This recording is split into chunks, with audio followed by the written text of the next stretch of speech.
Mira, como siempre he dicho, cuando vemos una época nueva, un siglo nuevo, tenemos que hablar de economía, de política, de sociedad, de arte. Bien, hemos visto la economía, ¿vale? Los cambios que se producen en la economía, que influye también en la demografía. ¿Qué cambios se producen en la política? Pues mira, en la política se produce un cambio que nosotros ya lo hemos visto un poco aparecer, un poco no, bastante, lo hemos visto aparecer en España, y es el absolutismo. ¿Qué significa absolutismo? Pues que el rey tiene poder absoluto, ¿vale? Lo que tenía Felipe II, por ejemplo, ¿vale? El mayor ejemplo de absolutismo en Europa va a ser este personaje de aquí, ¿vale? Luis XIV, bueno, este es Luis XV, el padre de este, Luis XIV, ¿vale? Luis XIV va a ser llamado el Rey Sol, ¿vale? Porque él mismo decía que era tan importante como el Sol. Pues ese va a ser el poder absoluto, ¿vale? Mandaba sobre todo, gracias a una burocracia. La burocracia es el papeleo, ¿vale? O sea, tenía gente por todo su reino que les daba la noticia de todo lo que pasaba. Y tenía el poder sobre todo. Era un poder centralista, evidentemente, todo se centraba en la figura del rey, pero el rey tenía un parlamento, un consejo, da igual cómo se llamara, ¿vale? Un grupo de gente, lo que lleva teniendo desde la Edad Media también. ¿Os acordáis de los consejos de la Edad Media, de las cortes, del parlamento?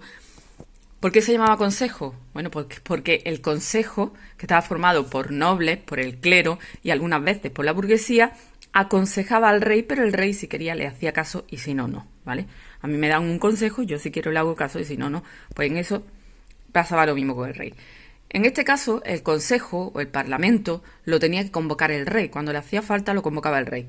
Y el rey, para tener un poder más absoluto, pues pocas veces convocaba al parlamento, ¿vale? Depende del país que fuera, se llamaba de una manera o se llamaba de otra, ¿vale? Se llamaba parlamento, se llamaba corte, se llamaba, depende del país, pero en todo existía esa figura. Y cuanto más absolutista era el rey que había allí, ¿vale? Pues menos se convocaba ese parlamento, ¿vale? Menos se le pedía la opinión al clero o a los nobles o a quien fuera. ¿Qué pasaba? Pues que algunos reyes le hacían más caso y otros menos, ¿vale? ¿Os acordáis que cortes, por ejemplo, teníamos en Castilla y cortes teníamos en Aragón?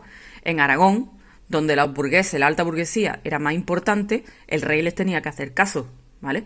Pero no porque estuviera obligado, sino porque era listo. Entonces, si estos son los que me pagan, le tengo que hacer caso, ¿vale? Les tengo que preguntar, aunque sea por cumplir, ¿vale? Mientras que en Castilla, pues el rey le hacía poco caso.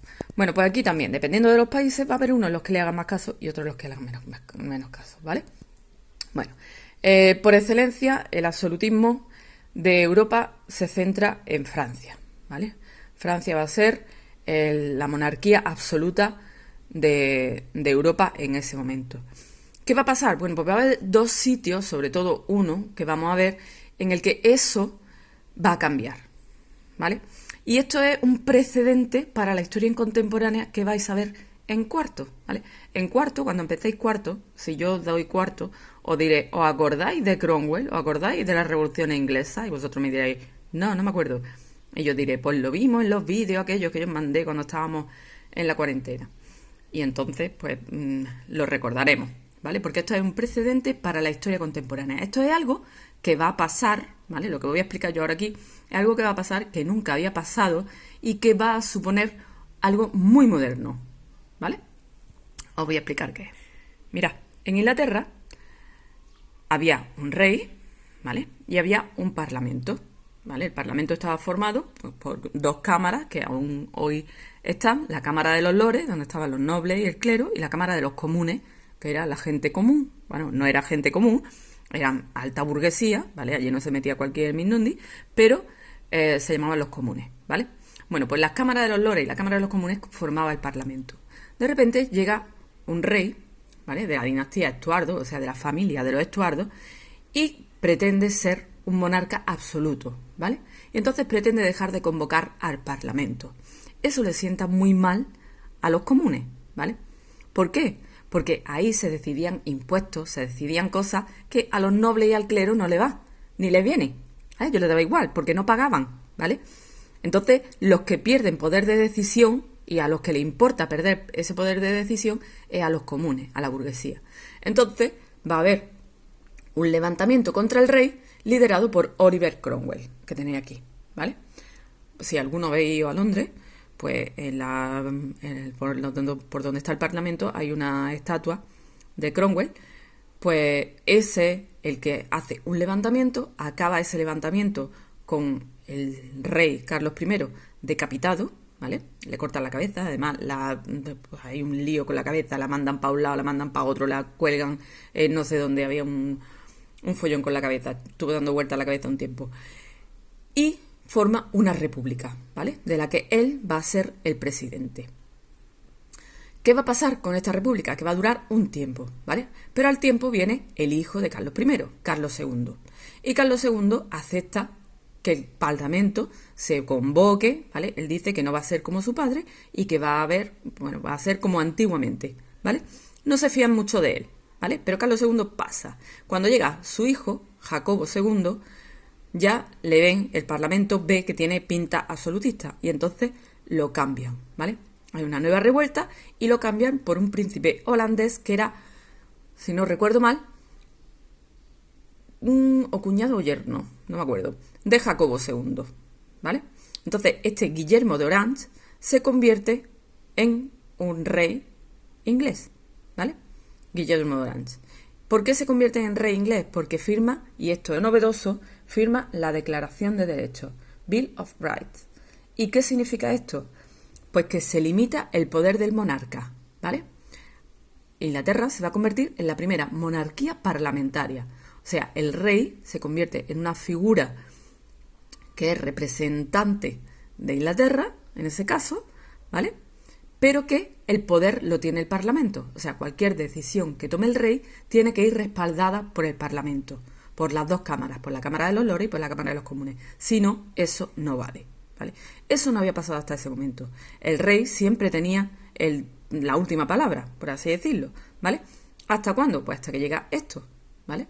Y después de esto va a venir América y después de esto va a venir la Revolución Francesa, ¿vale? Y ya llegamos a la historia contemporánea. Esto va a ser el precedente, ¿vale? La puntilla que va a sacar ahí la historia contemporánea para limitar de alguna manera el poder de los monarcas absolutos, ¿vale? Esto pasa ahí y pasa en Holanda también, donde se crea una república, ¿vale? Pero esta, sobre todo, va a ser la principal. Vale, de esta página, de la página 229, quiero que me hagáis todas las preguntas, ¿vale? En una hay que ver este esquema, en otra hay que leer este texto de Luis XIV, ¿vale? Esas son las dos primeras. La 3 y la 4 van de la Revolución Inglesa, ¿vale? Y en esta hay que fijarse en este esquema, ¿vale? Mira, a partir de este momento vamos a ver que hay poderes diferenciados. Vale, mira, aquí os lo enseño. Todos los poderes, ¿vale? El rey detentaba en el gobierno absolutista todos los poderes. Decide las leyes, hace ejecutar las leyes y aplica la justicia. Esto se va a llamar poder legislativo, el que hace la ley, poder ejecutivo, el que ejecuta la ley, o sea, hace que se cumplan esas leyes, y poder judicial, el que castiga a los que no cumplen las leyes, ¿vale? Eso lo vamos a escuchar, bueno, pues cuando lleguéis a cuarto y veáis historia contemporánea, lo voy a escuchar casi todos los días, ¿vale? Poder legislativo, poder ejecutivo y poder judicial, ¿vale? Bueno, pues aquí, si veis los tres poderes, todos los poderes los detenta el rey, mientras que aquí el poder ejecutivo y el poder legislativo están por separado, ¿vale? Y el poder judicial también, aunque no aparezca aquí, ¿vale? Entonces eso va a ser una diferencia entre el antiguo régimen, que se va a llamar esto, y el nuevo régimen, que se va a llamar esto, ¿vale? La división de poderes y dónde están los poderes. Si están todos en manos de una persona o están en manos de diferentes organismos. Bien, pues eso es a lo que se refiere el poder ejecutivo y el poder legislativo, ¿vale? El legislativo es el que hace las leyes y el ejecutivo es el que hace que se cumplan las leyes. Venga, pues de la página 229, el 1, el 2, el 3, el 4 y el 5.